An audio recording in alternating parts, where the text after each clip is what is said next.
Hi, everyone. This is Raquel. Hi, and this is Jennifer. Welcome to Madness Cafe. This is a feminist podcast where we talk about women's issues, politics, and health and wellness. And where those issues intersect. Hey, everybody. Welcome back to Madness Cafe. Today, it's just me and Jennifer. Some of you may notice I'm wearing a sweatshirt. I don't normally wear sweatshirts, but this one has a lady, I don't know if y'all can see that, who's sitting there with her face in a book, reading a book. And that is tied into today's episode. We are super excited about this. And this kind of comes out of, we've all talked about Project 2025. We'll be talking about it for at least the next year or so. And one of the things that is very distressing about Project 2025 and all of the things that have been happening over the last few years is book banning. And anybody who knows us knows that we do not condone banning books at all. In fact, we read lots of books. We have been thinking about what do we do? How do we strike back against this whole Project 2025 thing? And one of our ideas was we will do our version of Project 2025, which is our our Madness Cafe banned book series. Yay! Yay! Yay! Yay! So we're gonna read and discuss a banned book a month for all of 2025. And there we go. Madness Cafe strikes back. Yes, yes, exactly. I like it. Yeah. It's like a Jedi move. I know, right? Isn't it? I love it. I did a little more research about banned books, and we've talked about banned books on the show before. According to PEN America, which is one of these groups that has been focusing on and following all of the book banning and whatnot since 2021, and they said that over 10,000 books were banned from public schools in the 2023-2024 school year, and that's a 200% increase over the previous school year. Holy shit. Yeah, that is a fucking shame. And there were other statistics that I came up with. They said that since 2021, PEN America has recorded 15,940 instances of book bans across 43 states and 415 public school districts. It's a crying shame. And the common themes that basically put a book on some school board's radar or some Moms of Liberty, whatever group, whatever puts it on their radar, there were quite a few, but they're all kind of tied together when you think about it. Sexual content, women's sexual experiences, rape, sexual abuse, LGBTQ plus characters or themes, race/racism, and characters of color. So those are the most common themes for books that they decide they want to ban. Patriarchy. Yeah, patriarchy, white supremacy, control, all those things that are bad that we don't like. I was thumbing through Instagram Reels the other day, and I saw a post that just kind of shocked me about banned books. Because it said something like, "You'd be surprised that this book is banned." Charlotte's Web. Why? Web. They said inappropriate relationship to animals. Charlotte's Web. She isn't like fucking the pig. Jesus. Raquel. No, she's not, but she is talking to it. And maybe they're concerned that, okay, so I looked up children's banned books and reasons why. Not that we're specifically reading children's banned books, but this was interesting to me. The 5 children's books you probably didn't know were banned. The Giving Tree by Shel Silverstein. Do you remember that? Yeah. The reason why, interpreted as being sexist. They said, What? they said that one could assume that the tree was a woman or a girl and that the boy kept coming back and forth to it to get its needs met. Oh my God. Okay, number 2, The Lorax by Dr. Seuss. Why? They were upset because it portrayed logging in a bad light. And people of the logging industry actually wrote a book called The Truex Mm-hmm. that was like against the Lorax, telling the truth about logging. Oh You can't make this shit up. my God. Number 3, Harriet the Spy. Remember those books? Yeah. Encourage children to disrespect their parents by lying, cursing, and spying on others. Oh, for fuck's sake. Where the Wild Things Are, psychologically damaging to children due to Max's inability to control his emotions. They said it was too dark. Now, that I did find that book a little bit scary as a I guess it didn't come out when I was a kid, maybe a little older kid, or maybe I read it to my kids. It does have some scary themes that maybe should, in my opinion, this is my opinion, be explored by children, because I think we in our society we're told to push our emotions down, but this Mm-hmm. book actually helps you to look at those scary emotions like anger. Yeah. It's an interesting thought though. And then the final one was James and the Giant Peach, if you can believe it. What is wrong with a giant peach? Like, what, honestly, what was the reason for that one? Too scary because of the death of the ants, and promotes poor behavior, disobedience, and communism. Oh Promotes God. communism. Now, I Oh don't my God. remember that story well enough to put that together, but I do get the disobedience piece. It seems like some people who want to ban books don't actually want children to read, question, discuss, Think on their own. think on their own, maybe confront their parents or another adult. And Wow. this is considered disobedience. Yeah. Oh my God. Well, I was again, shocked. it's going back to control, wanting to control people, little kids. Now, Raquel, you Yes. did a lot of research when we decided we wanted to do this topic. Mhm. You took on the big task of picking all 12 books. Mhm. I wonder if you would like to introduce each book and tell us why you picked it. Okay. Okay. Okay. Okay. And so for everybody, I am going to put in the show notes all of the books that we've chosen so that hopefully our readers can read along with us. And what I really would like for people to do is let us know what they thought of the books. If they had questions that they wanted to explore about the book, or if they were particularly touched or impacted by a certain scene or a certain theme What about do you think books. about this wild idea? If Okay. a listener wanted to read along one of these books or all of these books, but one in particular, and wanted to be a guest on the show and discuss it with us, I think that would be a fantastic idea.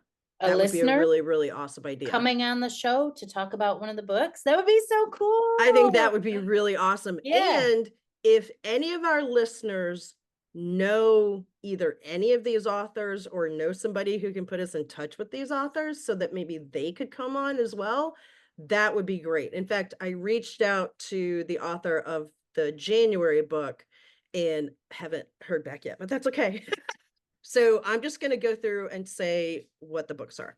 But also tell us why you chose these particular books, Okay. Okay. because I'm interested in that too. Okay. And there's a lot of overlap in why I chose certain books.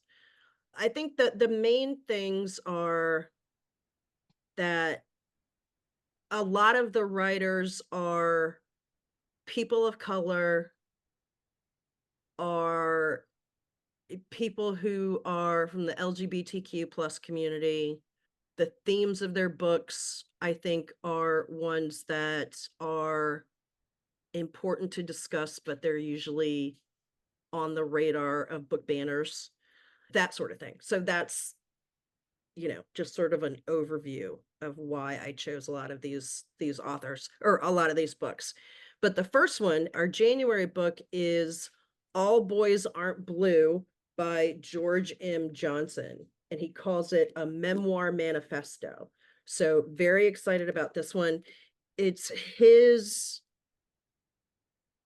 growing up and coming of age as a Black gay man, I think specifically in the South. But yeah, but I thought that would be a really great book to read. And I think it's important that we hear about somebody else's experience directly from them. And this is a chance to do that. I'm glad you picked this one to start because I think this is a book that's focused at young readers. Mhm. It's written for perhaps kids in junior high or high school, Mhm. a very specific group that is targeted for book banning. Mhm. And this book, I think, is super important because it's that whole thing of representation. Right. You can't be what you can be, but it's harder to be what you can't see. This book allows people to see themselves in literature where they may not have seen it before. Exactly. Exactly. The second one is, or the one for February is Oryx and Crake by Margaret Atwood. First off, I really like Margaret Atwood. I think she's an incredibly important writer. This particular book I hadn't heard of, but this is one of the ones that you actually requested, right? And Well, so that was one reason why I put it on the list. I think that we had been talking about books and we talked about Margaret Atwood, and I said I read this book and I would read it again for the podcast. I knew it was on the banned book list and I was reading it and I'm like, why is this book banned? And that is some of my question of reading it. And I get there is some sexual content in this book. But as I was reading it, I was thinking, people are just mad because there's an awful lot of vegetarians in this book. It's the beef industry. They're pissed and they're getting it banned. Actually, it's one in a series of 3. And as I was reading the first one, I went out and bought the other 2 because I knew I was going to read them all. And Nice. it's a really, really, well, I mean, a lot of people have read Margaret Atwood. She's a fantastic writer. So I will read it again. Also, I don't have any more books to hold up. I only got the first 2. And I just have the first one so far to hold up. So. I already had this one, so that was kind of not fair. Yeah, that's okay. We'll get through the rest of them. Okay, so the March book is called The Last White Man, a novel by Mohsin Hamid. I picked that because, well, first off, the title is just very provocative. The Last White Man. Oh my. And I like that it's written by someone who is a person of color. And I thought, okay, this will be a really interesting book. And from a lot of some of these books too, I found out about through Ali Velshi from MSNBC. He has a banned book club. Oh, cool. And he talked about this book, The Last White Man, and spoke to the author. And I thought, well, that book sounds really, really awesome. I want to read that. And there literally were just, I think it was maybe 6 weeks in a row that there was a book that he would talk about. And I was like, let me add that to my list of books I want to read on That's my fantastic. little wish list. It just kind of grew from there. So, okay, the April book it's called The Poet X by Elizabeth Acevedo. Hopefully I'm pronouncing these names right. If I'm butchering them, people, please let me know. What I really like about this one is that, well, it's a woman of color who wrote it. It's about, generally, it's about a girl who is using poetry to express herself and to work through her own feelings. And according to Allie, apparently it's also written in a certain style.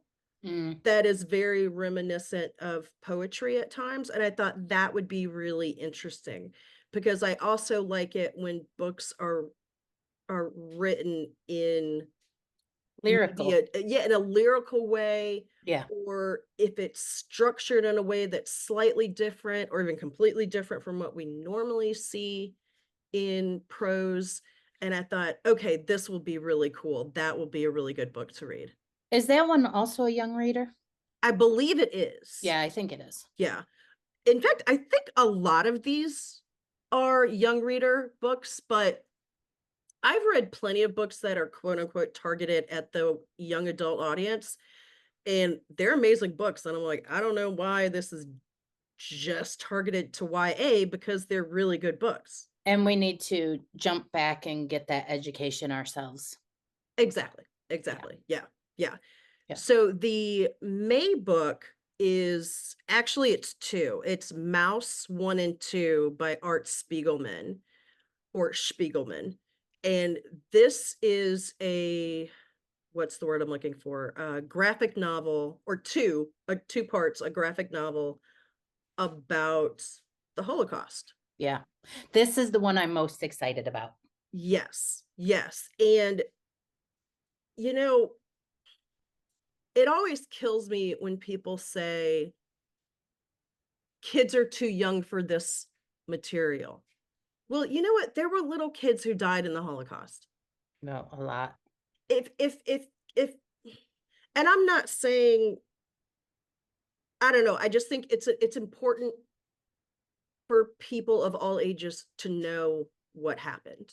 Yeah. And if telling it in the if using the mechanism of a graphic novel makes it a little more accessible for younger readers, then I don't see a problem with that.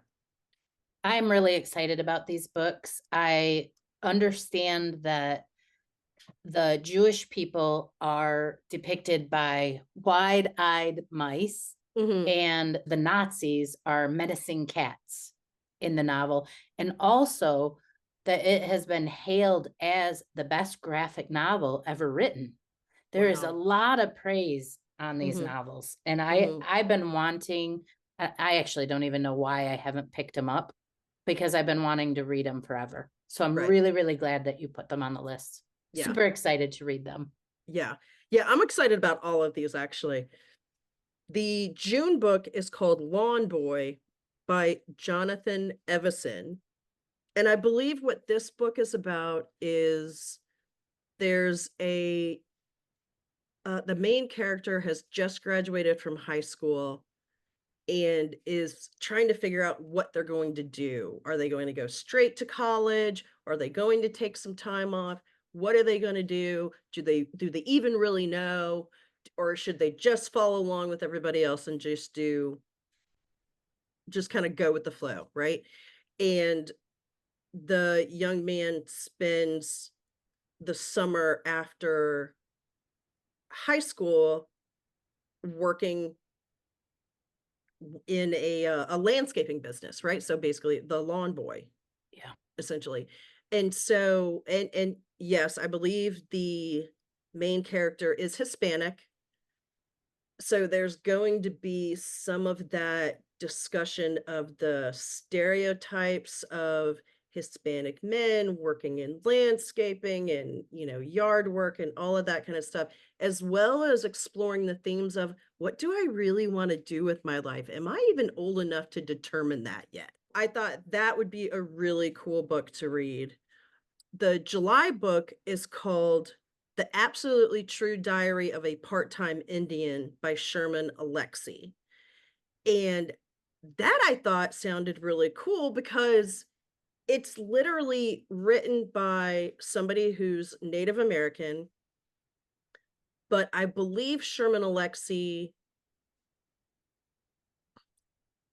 if not spent all of his life in, just out in the world, or maybe spent part of his life living on the reservation and then part of his life off the reservation.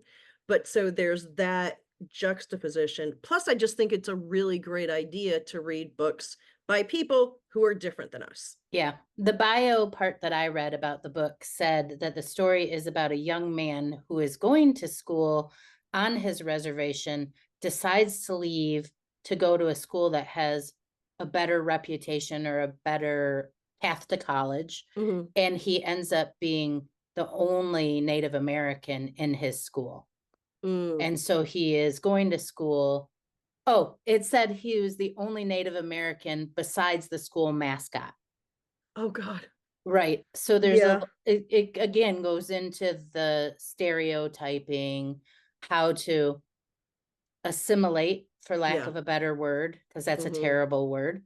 Mhm. And what his journey was like. And Mhm. that sounds fantastic. And that book, when I was going through some of the reasons that books are banned, that one was on like every list. There's sexually explicit material, there's profanity, there's violence, there's religious viewpoints, there's drug and alcohol abuse. It hit like every notch for getting banned. So I am so excited to read that one. Yeah. Exactly. When Exactly. is Because that? apparently the only religious viewpoint we can read is from the Bible. Right. Uh, okay. The Or the homeschooled books I from know, right? you Exactly. can read the homeschooling that the trad wives are teaching. Exactly. Exactly. Okay. So the August book is called Monday's Not Coming by Tiffany Jackson. What this book is about what happens when girls of color go missing. Yeah. Who's This really paying attention? yeah. Is anybody paying I can't attention? wait to dive into this book. Yeah, yeah. So as soon as because trust me, it took so much for me to cull it down to just 12 books because I mean, these are amazing books. They deserve all of the attention. And to do more than one banned book a month, I think would just be, first of all, it would just be so hard on us. Second, we wouldn't be able to give the necessary time to each of the books, I feel. This is a good start. Yeah, yeah, because there's so many out there. There's so many. But yeah, so that sounds really, really cool. The September book is called We Are the Ants by Shaun David Hutchinson. This one is a little bit out there. If I'm remembering correctly, this is the one where it talks about Alien abduction. alien abduction, if it's real, and what it would be like, and you know, what if we aren't,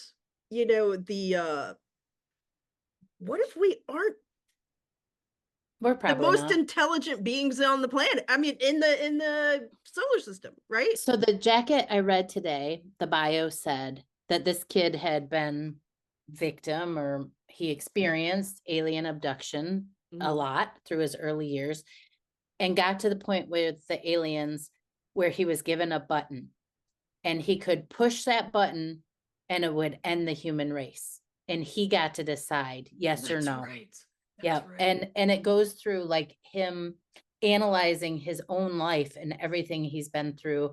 I think his mother has some serious mental health issues. I can't remember everything else that was going on in his family, but he's analyzing humanity Mhm.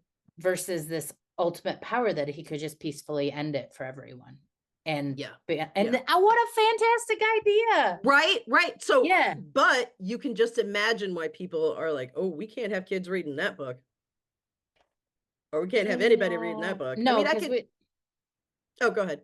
no, because we don't want them, we don't want kids to think out, are these systems that we're living in really humane? Should Right. we be doing this day after day after day after day? If you were given the button, what would your choice be? With all the war and greed and CEOs from insurance companies getting murdered in the streets, even though they're got Even millions, though they're making billions and bajillions of millions dollars, of but there's people dollars. who are going into dire bankruptcy Not and to bring financial ruin poli not to bring because politics of, into this, but what would you but do? politics is all in it. Yeah, I think it's a fascinating concept, especially in light that he's a kid. He's been having these interactions with super beings. He's learning things that are different than what we're learning, and then the choice is his. Yeah. What would you do if that choice was yours? What a fantastic idea. Right, I right. can't wait Yeah, to read that one. yeah. And then the October book is called Me and Earl and the Dying Girl by Jesse Andrews. Basically, it's about a young girl who is dying from an incurable condition, and her two friends, and just dealing with the idea of death at an early age, and that how that affects the people around those kids and how it affects those kids. We've talked a little bit here and there about how we as a society don't talk about death. And we don't even know generally how to have the discussion around death without either glossing over everything or succumbing to all of our fears, or any number of other reasons why people don't talk You're about in a death. much better place now, dear. Yeah, They're in a yeah, they're at peace now. yeah. No, we don't. It was God's plan. It's for the best. Yeah. Yeah, it touches on a lot of the topics that I would like to talk about further on the Mhm. pod. Right, and the November book is called Almost Perfect by Brian Catcher. I can't even remember what that one was about. I I don't remember. What I do remember is that it's not the movie Almost Perfect that everybody thinks about with Kate Hudson and done by Cameron Crowe. I think it's about basically how we see ourselves growing up and what we are told that we should strive for. Is it really what we should strive for, or is this what society No. is telling us? Exactly, exactly. Yeah, so that's just some of the just very general high level themes of that book. And then the December book is, Oh, this one sounds so good. I'm so So excited good. about this one. And this one is called You're Dear making us Martin. wait all the I way till know. December. I know, I know. I had a hard time spacing these out and when we were going to read what and all the things. So, yeah, but Dear Martin by Nick Stone is basically about this black boy who is looking to Martin Luther King Jr. for advice. Like, what do I do in this situation? Dear Martin, how do I handle this? And dear Martin, what about this? And basically trying to use Martin Luther King as a guide for how to get through life. What would Martin do? Exactly. And I thought that is really cool. Yeah, I can't wait to read how that shakes out. Yeah. Yeah. Yeah. So, yeah, so we're going to put all of these books in the show notes with the dates that the episodes will air. So, yeah, listeners, if there's an episode that you are like, I loved that book, I want to talk about it, or that book really stirred something up in me, I want to talk about it, let us know. You can be our guest for that episode. You Or can if you want to just send in a question, or, you can do that too. you can just email us at madnesscafepodcast@gmail.com, and you can just put in the title, I'd like to be a guest, or I have a question, and then tell us what episode and what book, and we Mhm. promise we will get back to you. Absolutely, absolutely. Or if there's a certain theme in the book that you want us to discuss, let us know that. Basically anything like that. Just let us know. right? Because I think it would be super cool for our listeners to be reading along with us. Yes. That just sounds so great. I mean, how often have we'll go on Facebook or whatever, and somebody is like, I just finished X book. What should I read next? Well, guess what? We're going to have a list of books that people can read. Yeah, I'm very, very, very, very, very excited about this. So I think now is the time, even though a lot of our listeners already know this, but we have some new listeners recently. Let's just talk a little bit about the history of Madness Cafe podcast, how we started as a book club with some of our friends from high school and some of your friends from other areas of your life, and how it turned into a podcast. I think that history, as we are looking at our second Trump presidency, is super important. I don't know about you, but I look around and I go, I don't know if I have it in me to follow the news every day during this Mhm, presidency. And I don't know if I have it in me to go to protest. Maybe I do. I might still mhm. have it in me. I'm not going to say yes or no to that.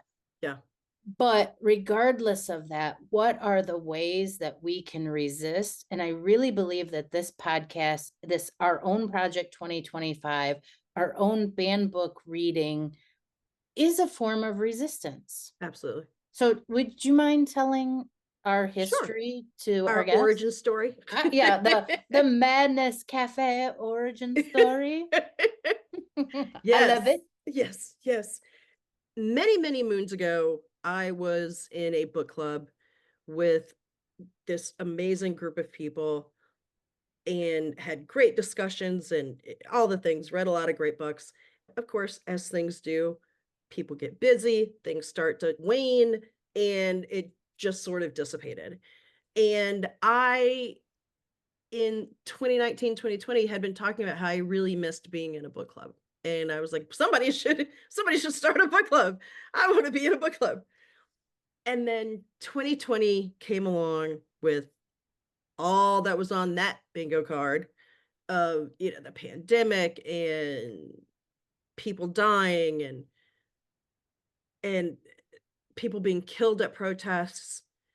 And then George Floyd was murdered. Mm, I remember that. And I I was I was devastated. Mm, And I don't think that's putting it mildly. I don't I either. mean, or over exaggerating. I think I was so, yeah, and we were in the throes of a Trump presidency, and I was just so, and other people's reactions to it, some of them were just very upsetting to me.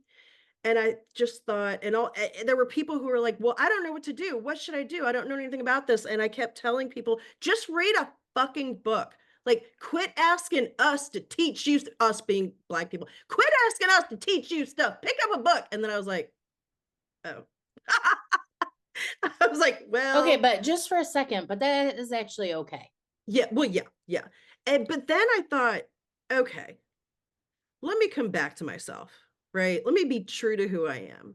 Mm, I like to think that I'm a safe person to have conversations with, right? So I thought, why don't I do something about this? I'll start a book club. I'll start a social justice book club. And I posted on Facebook, hey, would anybody be interested? A lot of people said yes. Jennifer, you said yes I wholeheartedly. think about 500 people said yes. A lot, a Yeah, lot, a lot of people said yes. a lot of people said yes. A Yes, they lot of did. people. A lot of people said yes. I Yes. started the book club. Jennifer, you were one of the, like, first in book club ride or dies, like, from the beginning, There were and about you were, five of them, yeah, there were about 5 to five 10 writer people dies. who were in it all the way and, Yep. discussed the books and read them, and we had great conversations and the whole thing. And but What I was the just what was the first book we read? We read So You Want to Talk About Race by Ijeoma Oluo, Yep, which is yep, an amazing book, and I still yep, highly recommend that book because it is incredibly accessible. It's yep. very well written, It's a great sort of starter book for anybody who's interested in talking about race and social justice issues, but you don't know where to start and you're really Yeah. afraid you're going to say something stupid. And what do you do? Yeah. Read that book. And yes, you will say something stupid, but that's okay. You will live. And the book goes into all that. It's a very, very good book. Yeah. So, but then I started to feel like I wanted to reach more people and I wanted to open it up and talk about broader issues. And but I kept just sort of poo-pooing like, nah, no, whatever. And then you brought up doing a podcast and us doing it together. And I'm not kidding you. The hair on the back of my neck stood up and I was like, is Jennifer sitting in my brain? Does Jennifer have the ability to read minds and I didn't know? And it just felt like the most synergistic thing. Like, hell yeah, we should do that. Exactly. And we both were like, we don't know how to do any of this, but we don't care. We're both smart. We'll figure it out. There's all these things on Google and YouTube and whatever. We'll figure it out. And we did. And we started Madness Cafe. Well, here was me. I was running through the neighborhood with my dog with my headphones in, and I'm running and running. I'm like, we should do a podcast. So I stop. Suri, text Raquel. Raquel, do you think we should do a podcast? Run, run, run, run. Then you're like, then I hear text back. What? Are you serious? Text. I mean, I'm running. Suri, text Raquel. Yeah, I think so, but I don't know anything about podcasts. Then we actually talked on the phone after that. Yeah. And the crazy thing is that you and I both are huge. Okay, canceled. That was Suri, because I said Suri. So Suri on my phone was sending you do you want to do a podcast, Raquel? Thanks, Suri, but we already are. Thanks. Do you want to do a podcast? Yeah. And so we taught ourselves Everything. I mean, we literally were like, okay, Google how to do a podcast. And we did. And we watched a bunch of videos and we tested out a bunch of stuff. And we each did a bunch of research and had conversations and meetings and the whole thing. And here we are. Here it is, 3.5 years later. We have Madness Cafe. Doing the banned book series is a logical development from all that we've been doing. Logical in that the whole idea really stemmed from your book club, which was called Know Better, Do Better. And it was taken from a quote from, I believe it's Audre Lorde. Yeah. That when you know better, you do better. And that's a very truncated part of the quote. That's what I was going for with the book of, yeah, we all make mistakes and we do things out of ignorance, or we don't do things out of ignorance or just not knowing or not having the exposure to something. But when we open our minds and we open our worlds and our experiences to other experiences and other people and other ways of thinking and other ways of life, it just makes sense that you will do better and that you will be better. And I think that's part of where these book bans come from, is that they don't want people to learn about other experiences, because with knowledge comes power, and with knowledge comes critical thinking, and with critical thinking comes questioning and exploring and wondering where your place is in the world and if you're following the right path. Sometimes that questioning and that thinking can lead you on a very different path than, say, your parents are going, or that your siblings or the rest of your society. That can be very scary for people, not just the person who's maybe changing course, but for the people around them. It can be very, very frightening to see someone thinking new ideas that maybe you don't know anything about, and you're like, I don't know how to relate to you anymore. You know, and Hence why people want to ban books. exactly, exactly. And I think instead of banning the books, Read them. read them and talk about them. Okay, two things I want to say. Number one, Mhm. while you were talking, I just remembered what Almost Perfect was about. Ah, So yes, November's book yes.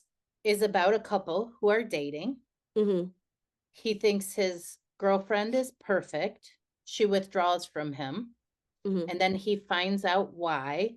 And the why is she was born a boy and is Ah, that's now a right. girl Yes. and was afraid to tell him. And this is about how their relationship progresses. So I can't wait to read that one Yes, yes, also. yes, yes. Thank Yep. you for I checking don't on that. know why I didn't check. It just popped into my head.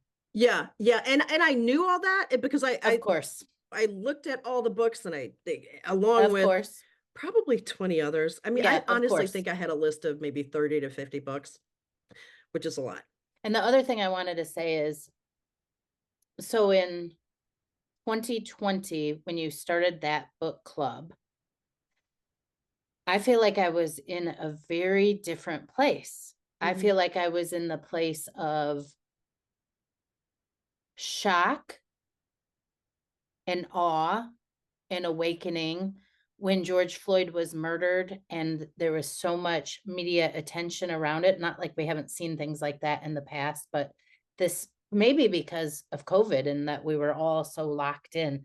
There were mhm, so many things happening at once, but that murder was so blatant. mhm, And it also, that murder ended my relationship with my boyfriend. We've talked mhm. about this before Yeah. because he didn't see it as murder and I did. Mhm, And so when we read that first book, I remember I was listening to an audiobook and I was painting my laundry room and I was taking care of my mom with Alzheimer's at the house. And she talked about touching a Black woman's hair without permission. mhm, And she talked about what a microaggression that was. And she described microaggressions and how they work. And it was like, for me, sad to say, really, because I was in my 50s, but it was like a light bulb went off for me. mhm, I was like, oh, I did not understand this. I did not know. I have probably done this. mhm. I have probably done many of the things on this list, not knowing how offensive and hurtful that they were. Yeah. So reading the book, although it didn't like cure me, it helped me. It helped me to like think through things I was doing from the other person's point of view and perspective. Mhm. So that was a really big thing. And there were a lot of books that we probably read what, 10 books, Yeah. close to. Mhm, It was during those books that I realized some things about racism that I didn't know before. Like I really thought that racism was mostly gone, mhm. that it was like that only old people held it and that Yeah. eventually they were going to die off and that we would be okay. And I really had this like really optimistic outlook on it. I did not understand the systemic racism that was built into our country. I did not understand things like Jim Crow. I did not, I didn't, no one taught it to us in school. Like Right. we had a very small history section. Now, my parents knew quite a bit about it, but Mhm. for whatever reason, they didn't choose to teach us about it. Yeah. So I didn't know. So, number one, it was an education process. Mhm, And now, like through the years of, we're on third year strong of podcast of Madness Cafe. And my education is through the conversations that we have, through mhm. the people we get to talk to, through the books that we're reading. I'm getting to see lots of different types of isms that Mhm. I was unaware of, or I knew something about, but not enough. And to hear all the personal stories, the personal is always political, of how these things connect has really taught me so much more about the actual world and country that we live in. Mhm. So moving forward with this second Trump presidency, I wasn't shocked and um, surprised in the same way that I Mhm. was the first time. I'm deeply, deeply, deeply, deeply, deeply, deeply disappointed. Mhm. I was hoping that we had turned the tide and more than 50% of the United States was ready to move forward into a different direction. But I think what I can say is the education that we have been allowed has moved me from one place to another. Mhm. And I'm very proud of that for us. Yeah. I am very proud of that because I think it informs the way that we go out into society. I think it informs the way that I raise my children. I think it informs the way that I talk to people. I Mhm. think it even informs how close I get to others. Yeah. Like, I didn't used to be a very touchy person. I didn't give people hugs. Now I'm seeing more of humanity and I'm more willing to hug people, Mhm. all people. I think it has solidified for me this concept of our oneness, that we are Mhm. all one, that no matter what we do to harm somebody or something, it has this effect that it harms everybody, whether we can see it or not. Right. And the same thing with love and healing. The Mhm. more that we love and heal ourselves internally and each other and the groups that we form and the communities that we form, the more that that also ripples out into the world as well. Right. And so to me, it's like this, we're in a different place now than we were when the book club started. Mhm. And now we need resistance in a different way than we needed it before. And I don't Right. know if it's going to be about protests and shouting and fighting with others. I think it's going to be more about maintaining our humanity within a structure that is crumbling around us. Mhm. Mhm. I don't know, maybe I'm losing my mind, but No, I don't think you're losing your mind at all. In fact, I think everything that you just said makes perfect sense. I think in, yes, this second Trump presidency, protests will look a little different. Yes, there will still be people who will be out there marching with and I bullhorns and I'm and not saying that signs. I'm not saying that I won't be out there, because Oh, if I am called, I might have to go. oh, absolutely, absolutely. But I think people realize now that that's not the only way to protest. That's not the only way to affect change. Sort of my progression from when we started the book club to now, I I feel that I have gained a new level of confidence. In some ways, maybe I'm regaining some confidence, but I think mainly I've gained confidence that I did not have before, right? And I'm more sure of myself and my convictions and my beliefs, and I'm more willing to stand up and voice those beliefs and those opinions and those convictions, because I do see that what we do as individuals does have an effect on other people. We are not just one cog in a wheel. We are part of something greater than ourselves. We're not just a lost number, a lost, face in the crowd. And that there are lots of different ways to protest and to affect change. And one of those ways is learning about people that are different from me Mm. and having conversations about experiences that I didn't have, and being open to learning about experiences that I haven't had. And I think we've all seen some reference to the fact that, you know what, Black women are tired. Mm-hmm. We're not giving up. We're not giving up, but we're also not going to be the only ones doing the work. We will still do the work, but we can't be the only ones. And we're going to need people to get on board with us. And we're still going to lead. I do believe in my heart and soul that Black women will still lead, because that's just what we do. That's just what anybody does. If you are called to help, or if you are moved to stand up for others, then you're still going to do that. Are we necessarily going to take on extra work? Not. Or maybe in a different way. But I think this is there. I do believe in the concept of quiet liberation and quiet revolution. Those two things don't always have to be shouted from the rooftops.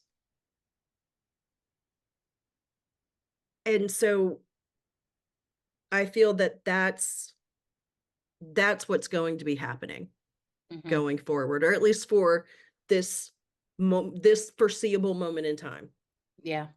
And I think this is also another way for me, like what I was saying on the episode where we talked about our reactions to the election, that this is my version of thinking globally but acting locally.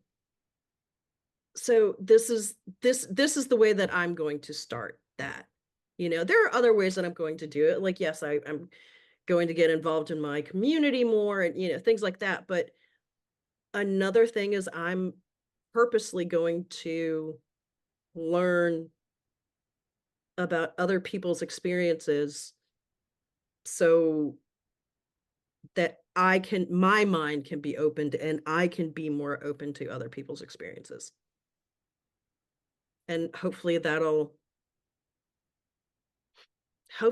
will lead to a greater sense of connection to humanity and a greater sense of empathy. Not that I think that I'm lacking in empathy, but it can never be a bad thing to increase your understanding of empathy.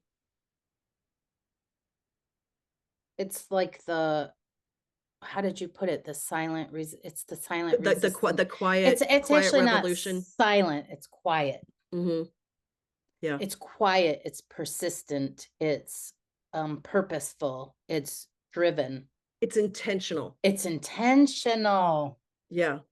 Yeah. Yeah. And I really like the idea of our resistance is in our eating good food, possibly drinking good wine, going to a poetry reading a good book, sitting Resting. by the fire. For me, I've been really enjoying hot chocolate with marshmallows lately. I've just been like, Nice. it's been my thing. I've been into it. I even found these little stirrers that have mint on it, and you just stir it right in. Nice. Like that feels like liberation to me, because for so many years of my diet culture, I denied myself anything that brought that kind of soothing pleasure. Rest.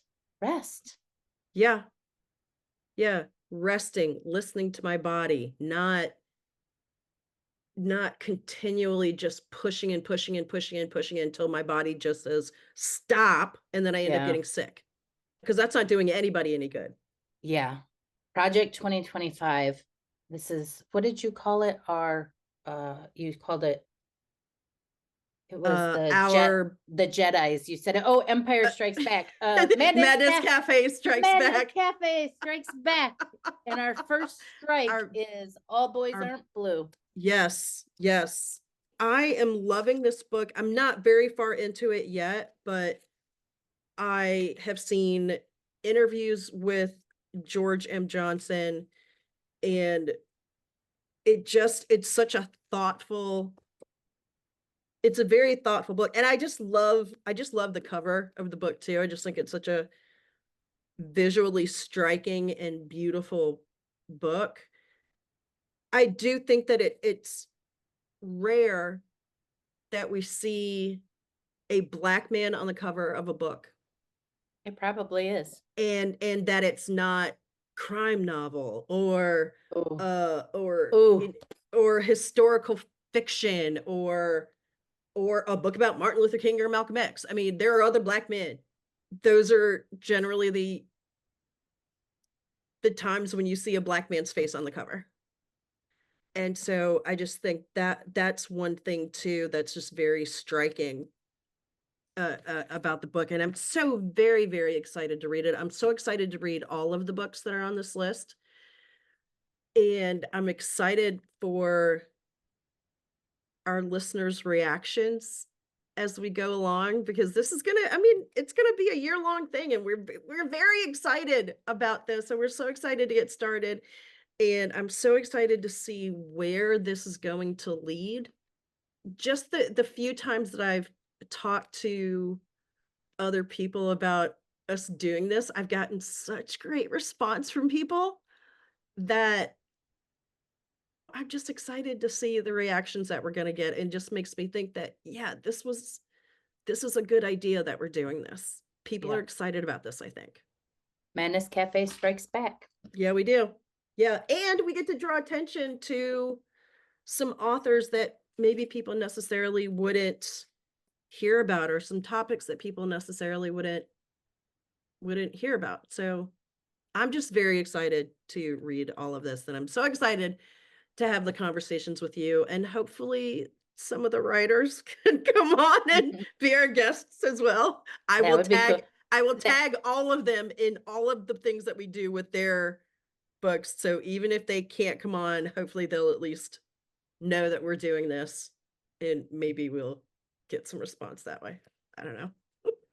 Thanks for spearheading it and putting it all together. That was a lot of work, and it's going to be amazing. It's going to be a great year.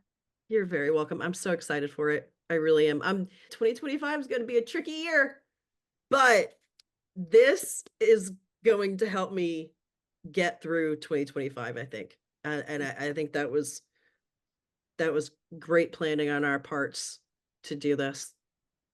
When we thought it was going to be Harris, it started out as kind of like a joke, and then Yeah. it kind of became okay. It's like, well, this is what we're gonna need. Yeah.